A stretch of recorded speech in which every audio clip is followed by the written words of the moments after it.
a young woman 250 years ago, yes, back in India. She already carries the grief of her mother, and she's fallen in love, become infatuated with this Indian man. And the end result of that is that it is unacceptable to the powers that be. And somehow he is killed. And as far as you're concerned, you are responsible. I want you to put yourself in her shoes. I want you to go back in time. Time is immaterial. Right now she's here. You are connected to her by your second chakra. Her second chakra, your second chakra. They're two fragments of who you are. Give yourself permission to be her, to be this young woman who never got over the loss of her mother, and now she feels responsible for the death of this young lad with whom they've killed him, and she is tortured with the guilt of her responsibility. I'd like you to be her and really allow those emotions to flow into you. Really experience that. What would it be like to feel responsible for the death of someone that you've become bonded to in that emotional way, and which it was a forbidden relationship? They wouldn't allow it. It didn't fit in with their perception of who they were, all these white colonials at the time. But you couldn't help yourself because you felt this connection with this person, and they killed him. And you feel the weight of that grief. Allow that. Be her. Be her. And I want you to separate yourself now. I want you to go up into your heart. Stay connected with her, but go into your heart today. And from your heart, connect with this younger you in the past.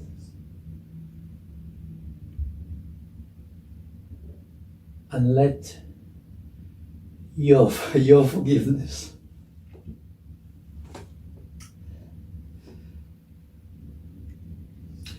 imbue her with your forgiveness.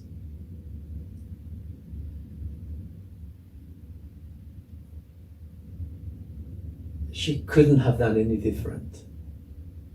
She was in love.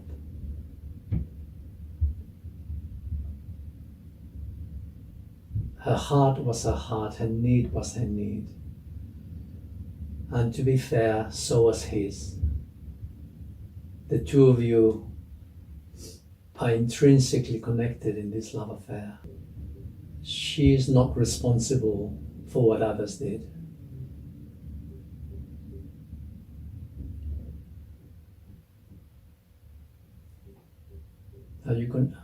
Can you feel your love for her?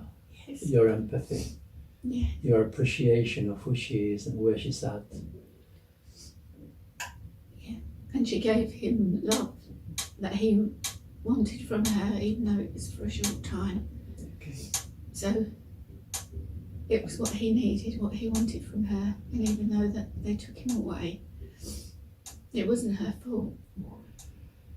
She, as time went on, this trauma never left her in her lifetime. She lived till she was around 44. And the trauma of that experience went with her to her death at the time. But time is flexible. I want you to connect with her. I want you to go forward to the moment of her death when she was about 44.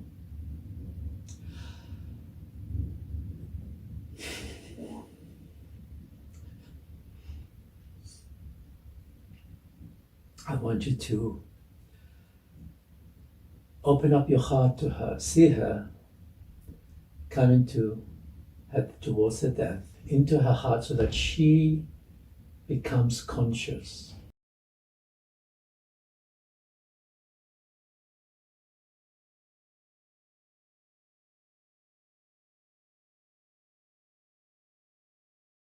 Now come back here to the present. And you've had some people die in you. And remind me, who was it who died first of all? Your mother? Your father? My father died first. Your father died. So I want you to focus on your father now. Just see him here now with us.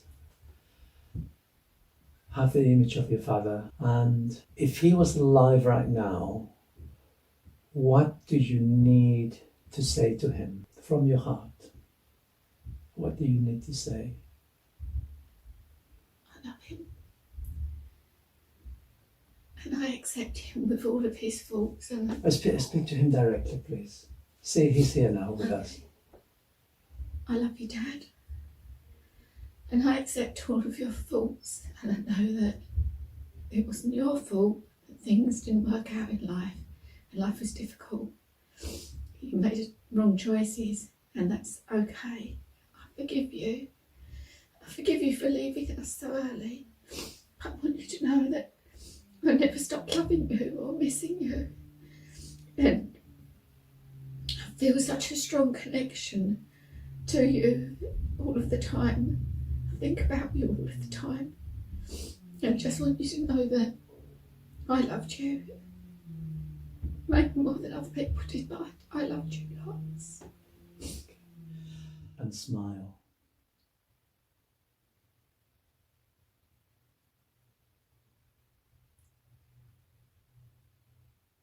All right. What's your present level of comfort? So, how are you feeling?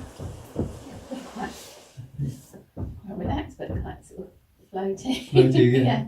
Yeah, it's quite nice feeling. Yes. Yeah, And it's how- been really good. I feel like like you say, I've moved. You've a let go of level. something. Yeah.